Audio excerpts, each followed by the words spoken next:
get it. Yeah. Right, Yeah. It's like growing up in Timbuktu. Yeah. Okay, so if we call it BFE. He took a second. He took a second. Oh, God. Don't worry, you're not the first person to do something like that. Now, I didn't register. Oh, God. So we grew up middle of nowhere and everything. Both mom and dad, from what I remember, had 2 jobs. I remember my dad working at the school, and I remember him also teaching at night. Remember mom being at the hospital a lot because that's where she worked and everything too. And I remember my dad having to go to a 3rd job too, even sometimes to kind of raise money and whatnot. He would clean industrial heating units on like compressors and all that kind of junk that I know nothing about.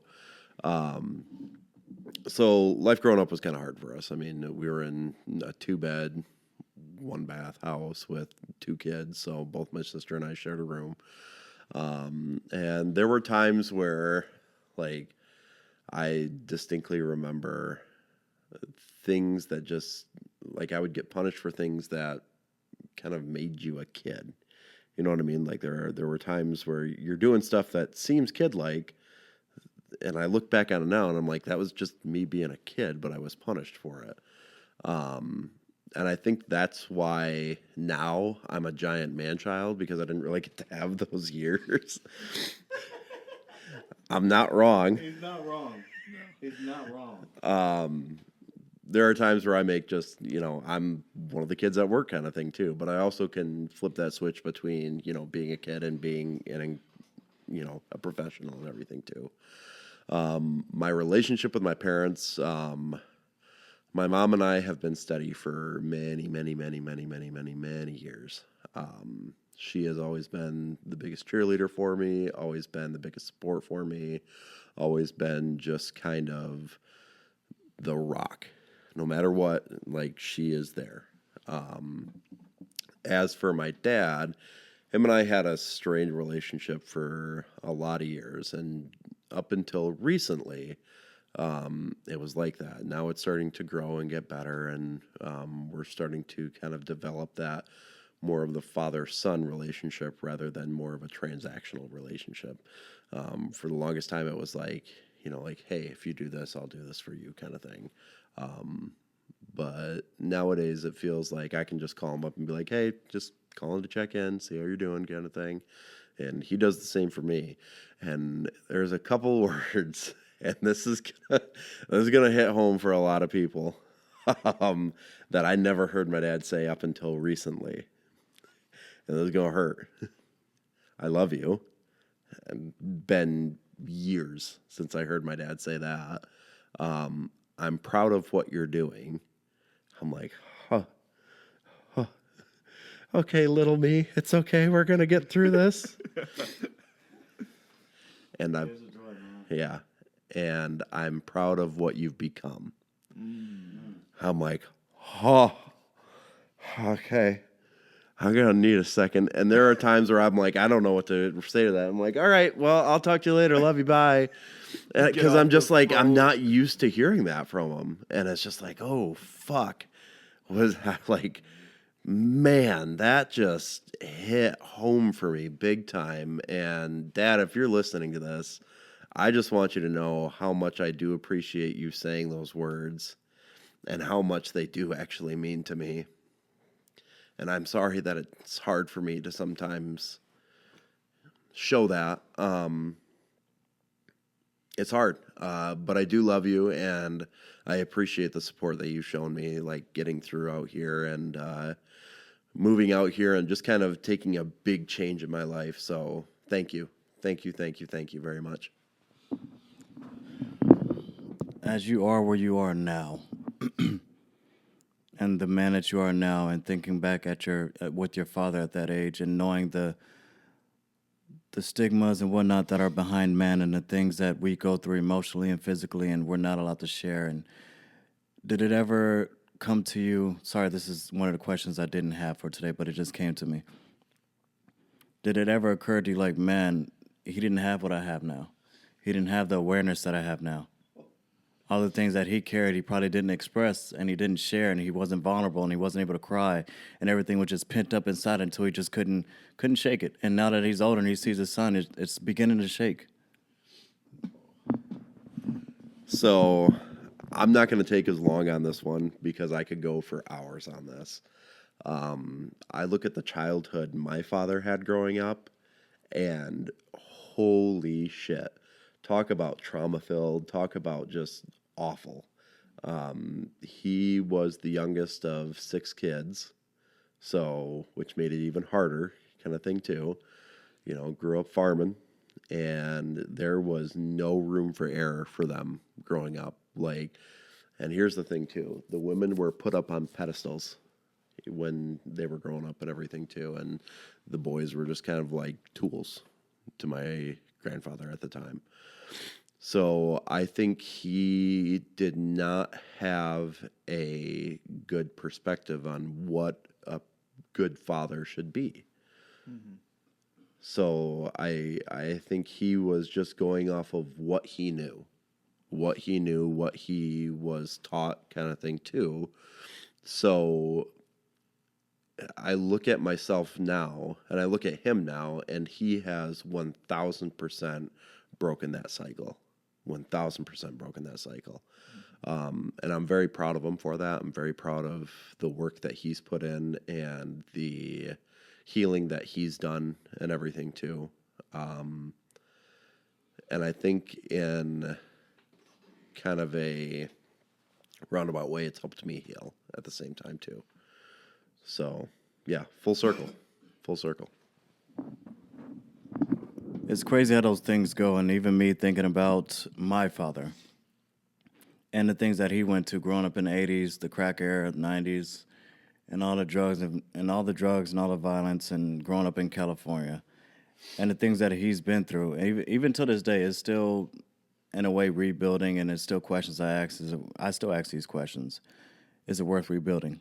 And the fact that I still ask these questions, nobody's perfect. Nobody's perfect. None of us have the answers.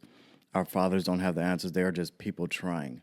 How are you supposed to show your children love when you've never been shown love? Nobody taught you how to love. Nobody taught you what love really is. What if your love and you develop a love language of just violence? Of just violence. That's it. Everything's trauma. Everything's emitting trauma, pain everywhere. People come home to pain every day, all the time. And that's their version of love. And things get developed from that. So I think back, I do have grace. I'm still rebuilding that relationship with my father. Could we do better? Absolutely. Am I trying? Not so much. Will I try? Who knows? Mm-hmm. Who knows? Go ahead. I am going to give you a challenge. Absolutely not. All right, here we go. You gonna let me finish? All right, finish that. I used to be very pessimistic when it came to my father. He used to be horribly pessimistic. I would call my mother and be like, why does he not like me? Why does he hate me? Why does he treat me the way he does? Why does it seem like I am lesser? And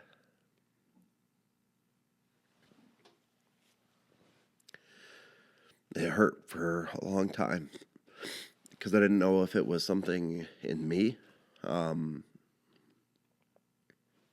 he just didn't feel like I was worthy enough or anything. But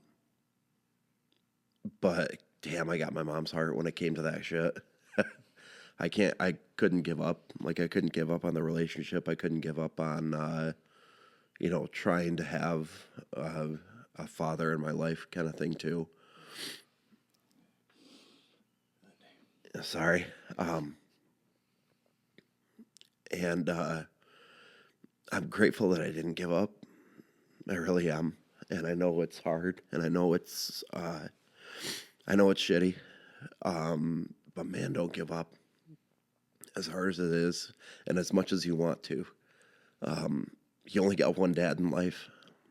You only got, you can look for a dad anywhere in life kind of thing too, and you're going to find people to, kind of fill that space a little bit and everything, but you only got one dad. That's true. That's very true. Absolutely. It's different. It's not different, but from my reasoning, my perspective, Anna's a little different. I remember glimpses of him. I wasn't raised. Jeez, he didn't raise me. He had nothing to do with my upbringing, any type of way. He just came into my life when I was 27, and jeez, okay. He came into my life when my later years, and still it was sporadic. And he came back again over 5-6 years later, sending out a text and checking on me and whatnot. But it's to a point, I'm almost 40, and what I've done in life, I have this feeling of you have every right to be who you are. You're a person. I get it. If you want nothing to do with me, I'm okay. I'm okay. Do I need you? Absolutely not. I'm okay. I'm figuring things out. I figured it out, and I built myself up. I realized a lot of my flaws, and I work on them. I realized the way I should move about life. I realized a lot of the things that were missing, and I've worked on those, and I still work on those, and a lot of things are still missing, and I still work on those, but I acknowledge it. And I just feel like I don't need you. You're more than welcome to be in my life if you choose to, if you want to put in effort into work, but I'm not chasing my father. I am not chasing my father. And we're at a stage now where it's not father-son, it's just man-to-man. And he listens to this, and if he ever wants to have that conversation, actually put in that effort and that work, we can do that. But other than that, I'm okay. I'll pass. And me being able to move like that came from my horrible upbringing. It just gave me one of those, I learned resilience, and I learned how to move. I learned how to let things go and be okay with not being okay and being okay with moving along in life. I don't have this. Okay, I have to keep moving forward because time isn't slowing down. Life isn't stopping for anybody, and I'm not gonna allow. It's hurt me long enough.